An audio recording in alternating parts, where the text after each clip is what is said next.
Well, they're cleaning up here at Amica Mutual Pavilion in Providence, Rhode Island, and so too were the Purdue Boilermakers. Man, a dominating performance against McNeese following a dominating performance over High Point in the first round. And now Purdue is going back to the Sweet 16 for the 6th time in the last 8 NCAA tournaments. Man, was it a lot of fun here from Providence. A ton of Purdue fans on hand, and they had a lot to cheer about both Thursday and Saturday. And now Purdue's headed back home to Indianapolis for the Sweet 16. Had a chance to go one-on-one with head coach Matt Painter at the conclusion of this game, as well as getting into the locker room to hear from these players after a big-time win.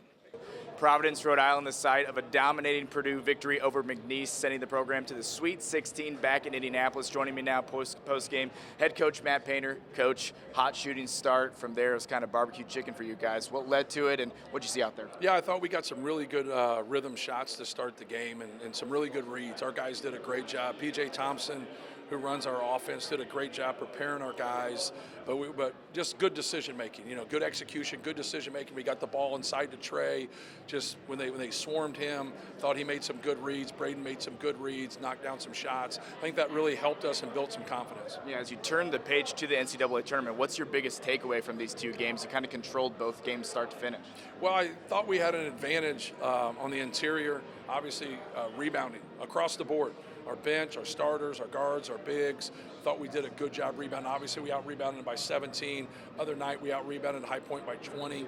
The guys we're getting ready to play are going to be bigger guys and better rebounders than them. These guys were both really, really good teams, but they're not the same in terms of rebounding the ball, but I thought that was the number one thing I would take away from it. It's the program's 6th trip to the Sweet 16 in the last 8 NCAA tournaments. What's that say about the health of the program, the consistency as well?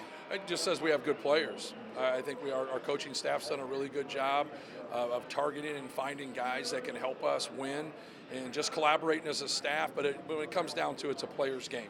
Our guys have been great. This group of guys have really kind of bounced back after we've struggled here at the end of the year, even though our schedule was really tough.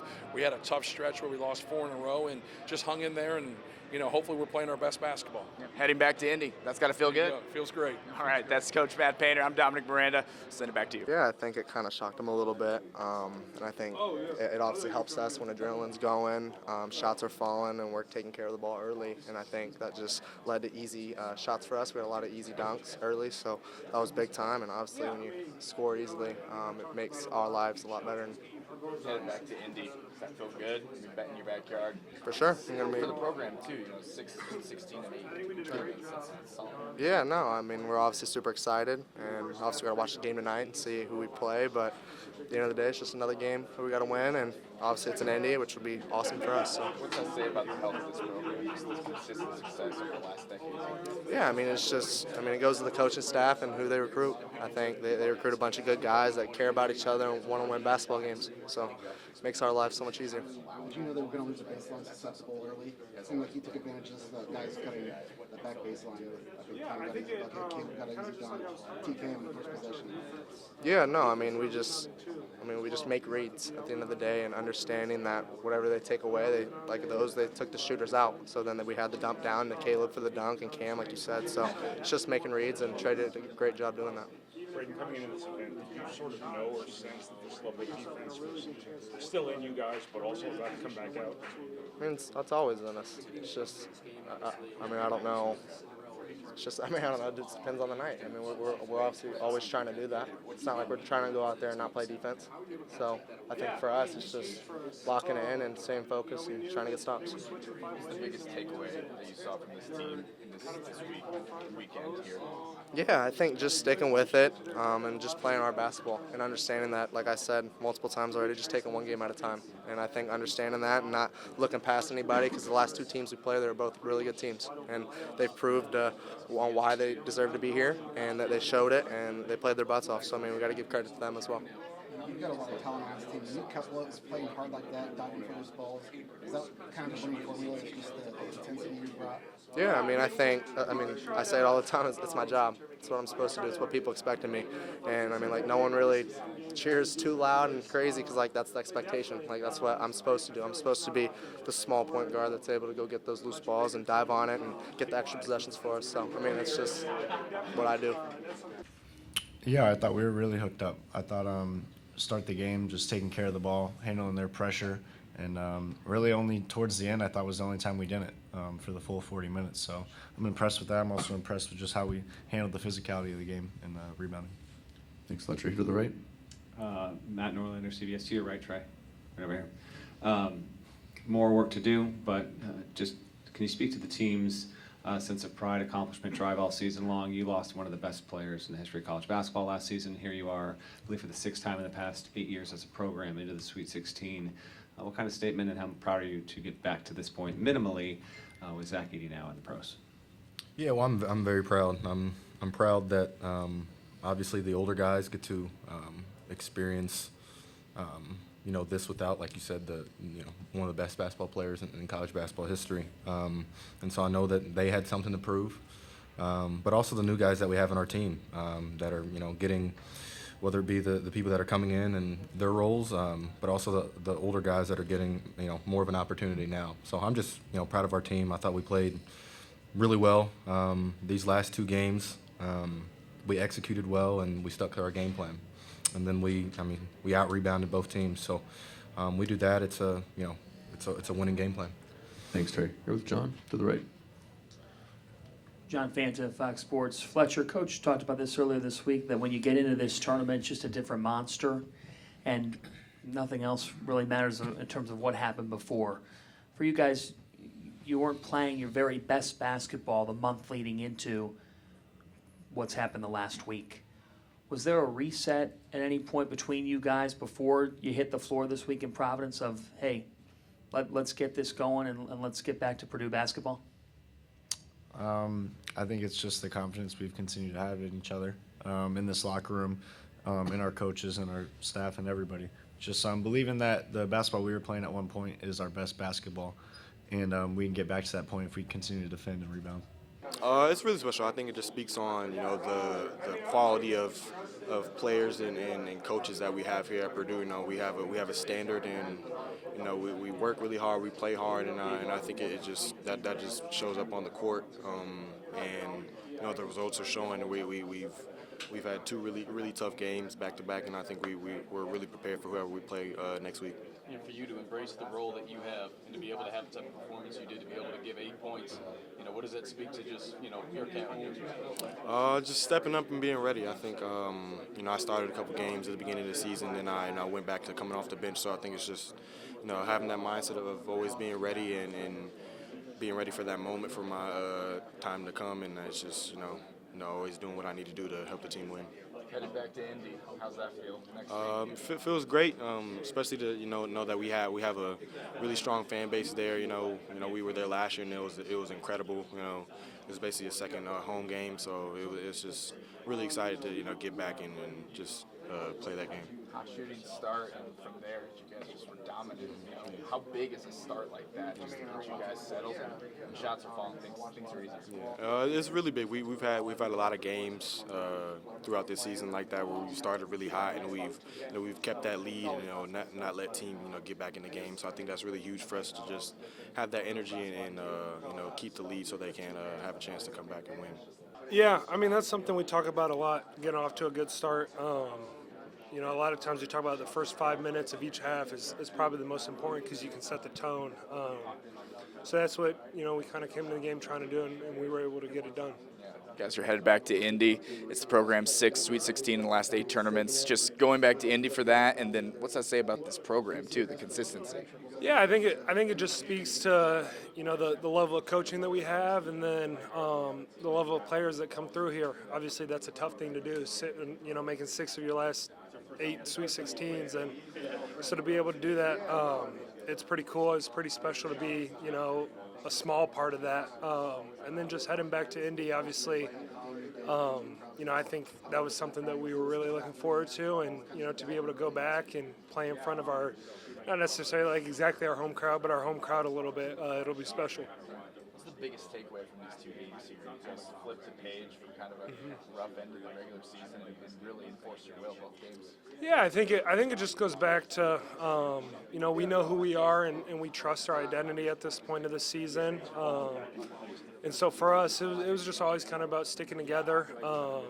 Coach Payne talks about it a lot, how we always got to stay process-based rather than results-based.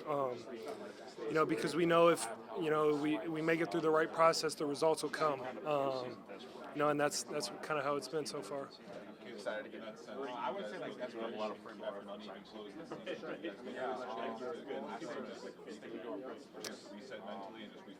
Yeah, I mean, I think definitely a little bit.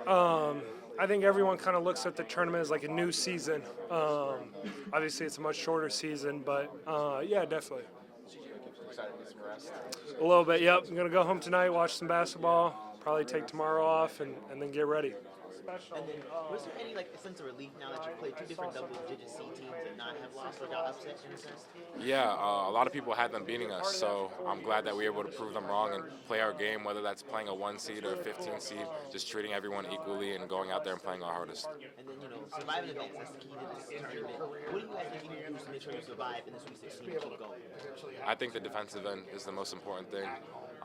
Once we have good defense, and that will translate to good offense, so us being able to do that, I feel like we'll make a good run in this tournament. Of course. Really hot shooting start, and from there you guys just kind of controlled the game. How does that get you guys settled in, and just what was the key to that? Yeah, with us especially, hitting shots is very important. Coach is always telling us to shoot the ball, and thankfully the shots were dropping for us tonight, and that sort of energy builds us to play better on defensive end, and I feel like that's one of the reasons why we were able to win this game, along with playing harder and tougher. We out-rebounded them by about 12, I believe, so just being able to play hard on the glass was very important for us as well. What's your biggest takeaway from these two games? You guys controlled both games, really start to finish, dominated the paint, and shots were falling, especially tonight. Yeah, I feel like the big thing is just defense. I feel like we played really good defense this first half. We held them under 20 points, and we emphasized a lot about staying square and not allowing dribble penetration, which I feel like High Point and McNeese are teams that sort of utilize that on the offensive end. So us being able to stop that was really important, and is the reason why we were able to beat both of them. Headed back to Indy, that's got to feel good. Yeah, definitely. It's going to feel like home. All the Purdue fans coming out, so hopefully that will build up the energy in the building and push us through the game. Yeah, they do a great job when they get into a rotation or they kind of get behind a little bit. They don't play the ball and the man, they play the pass, and that's different. But they got another guy coming, so you gotta work that through a lot of drill work in your rotations. There's no doubt that they have a lot of drill work there where they're very good. And so sometimes it's like when Trey gets into those short rolls, we always talk about catching the ball and pausing. Just wait and see what they're coming, because some people how they're going to help. These guys will help with everybody, but they swarm the basketball and do such a good job in those situations where when you're in a rotation where you have 4 out, and I call it a pinball, a one more pass where you pinball it and you're going. They do such a good job of bracketing and playing that passing lane. If you'll just pump fake and pause, but catch it on the arc. So you're a dribble away from the rim, you can make a post feed or you can stick that 3. But they get you playing at a speed that you're just not accustomed to. And I thought our guys did a really good job for most of the game. We obviously got careless there at the end, but I thought we did a really good job there. But you're not going to be a great rebounding team in rotations. Nobody is, and that's when they're at their best. When they rebound well in their rotations, that's when they're tough to deal with. But that's where we thought we could get them. We shot well in spurts today. We made enough, right? But we also had a lot of good looks, and I thought our execution was really good. I know Braden had some turnovers, but he still gets the ball where it needs to be and understanding what we're doing against their switching. Thanks, Coach. Your front left. Hey, Matt, Adam Zagoria here to your left. I noticed you were on your whiteboard on the bench there a couple minutes before the game. Are you drawing up a play there? Can you say what you're doing on your whiteboard? Is it ever common for you to draw up a play or something right before the game? No, our PJ handles our offense. It doesn't mean I don't interject, but I'm really writing the same things on the board that I normally write every single game, because I think there's a lot of things that can change in a game, but there's also those pillars, those constants that don't. Run, rebound, and defend, stick to our rules, things of that nature. They're very general, they're very hokey, but they're very true. And so, I think young people that haven't been here and people that kind of get caught up sometimes, we can overload them. You have to give a lot of information to go against that kind of a defense. You have to understand what you're doing.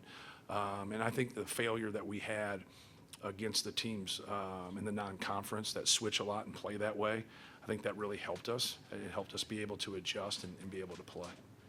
Here to the right with John. Matt, obviously, going into the season, you knew that Trey Kaufman-Renn had to play a significant role for this team to be successful.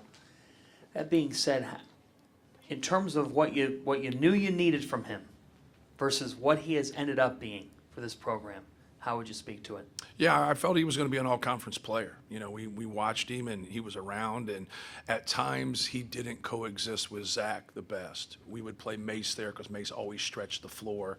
We wanted to give Zach, that kind of space to be able to play from a decision-making standpoint. So I know he started last year at the 4, but he waited. He waited his turn, and he was very honest about it when we had our end-of-season meeting the year before.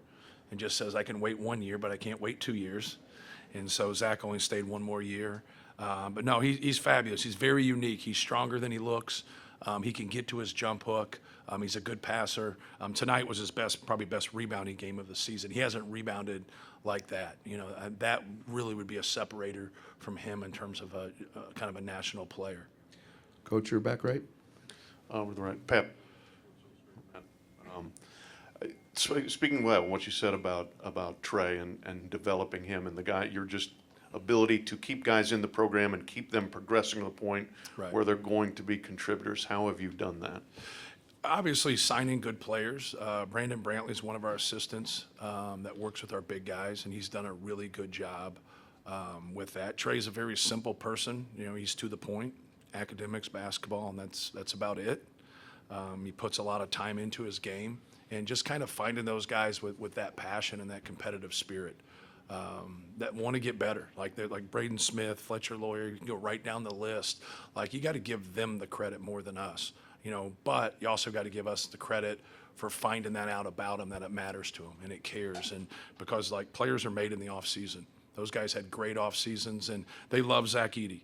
All of us love Zach Edey. He makes you a great coach, right? But there's also a part of it, it's hard to adjust without him because he meant so much to us and how we played and how we had to change. We played through ball screens, but now what Trey does and how we get to the pocket passes and the short rolls, we never did that before because it didn't make sense because we've had the really big guys, A.J. Hammonds, Isaac Haas, Caleb Swanigan, Jawan Johnson, who's more of a flip-up type guy. So that was our adjustment. Our adjustment was that, but it also makes it work because Braden can pass the basketball so well. But no, we've always felt like he was going to be that guy. He's always been a guy that's been able to score. And he did a good job scoring against Zach in practice. That's always a good indicator that it's going to work against everybody else. Thanks, Coach. You'll take 2 quick ones here, front right. Matthew Travis, KPLC. Coach, you got up 25, and then they went on an 11-0 run. Just talk about withstanding that run and being able to not let them get back into it. Yeah, and we had some adversity, obviously, in the High Point game, too. I think it's good to have it. You don't want to have it. You want to push the game out and win, decisively. But just trying to get them to keep their composure. We made a couple mental mistakes there. We passed across our body. We didn't pass fake before we went. And with that being said, they're really active. And they're tough to go against. But, yeah, anytime you can put yourself in that position, it's kind of the human behavior. Like, if you haven't been a part of it, it probably drives you nuts, but it doesn't drive you as nuts if you're standing on that sideline. Do everything that you just did to put yourself in that position. Don't get away from it. But, it does happen. It was good to, see that composure, from our guys just to kind of hang in there and be able to finish the game. Take one more front right here. Robbie Lasella, brackets.org. Matt, after the way things ended last season, how hungry were you guys during the regular season to get back to the big dance? And now after 2 wins, what's kind of the mentality like in the locker room? Well, we have a lot of guys that, that work hard and put a lot of time into it. It's more trying to, set our offensive identity and work towards that. Our guys put in a lot of time working out in the summer, but when we get our time as a group, we practice. I just think it's so important in June, July, August when you get your time, because we start school normally around August 20th, 21st. Like the first day of school, we practice.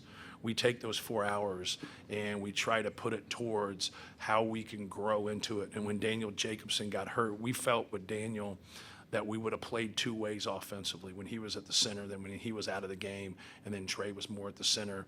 Wilberg was playing at that time, and so we were trying to figure out all the different ways. Sometimes you have too much, right?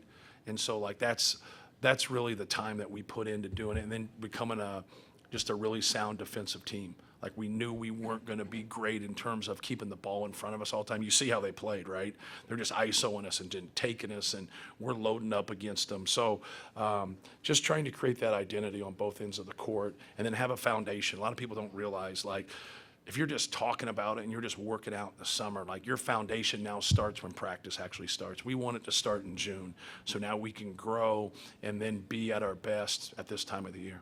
This Purdue program is the epitome of consistency. Matt Painter, you heard him attribute that to the players, but 6 Sweet 16s in 8 NCAA tournaments. That's incredibly impressive. Not a lot of schools, I would imagine, I would wager, can say that. Purdue, the black and gold, man, they're going back to Indy. They're excited about that. Every time they play at either Gamebridge or Lucas Oil Stadium, it's a virtual home game for the Boilers, and they're going to have a tough challenge in the next round. There's no doubt about that. A lot of fun here from Providence and Purdue. Moving on to the Sweet 16. How sweet it is. Keep up with our coverage of the NCAA Tournament, of course, the Purdue Boilermakers on WTHR Plus right here and on air on Channel 13. But we're headed home from the East Coast here, Providence, Rhode Island. I'm Dominic Miranda, 13 Sports.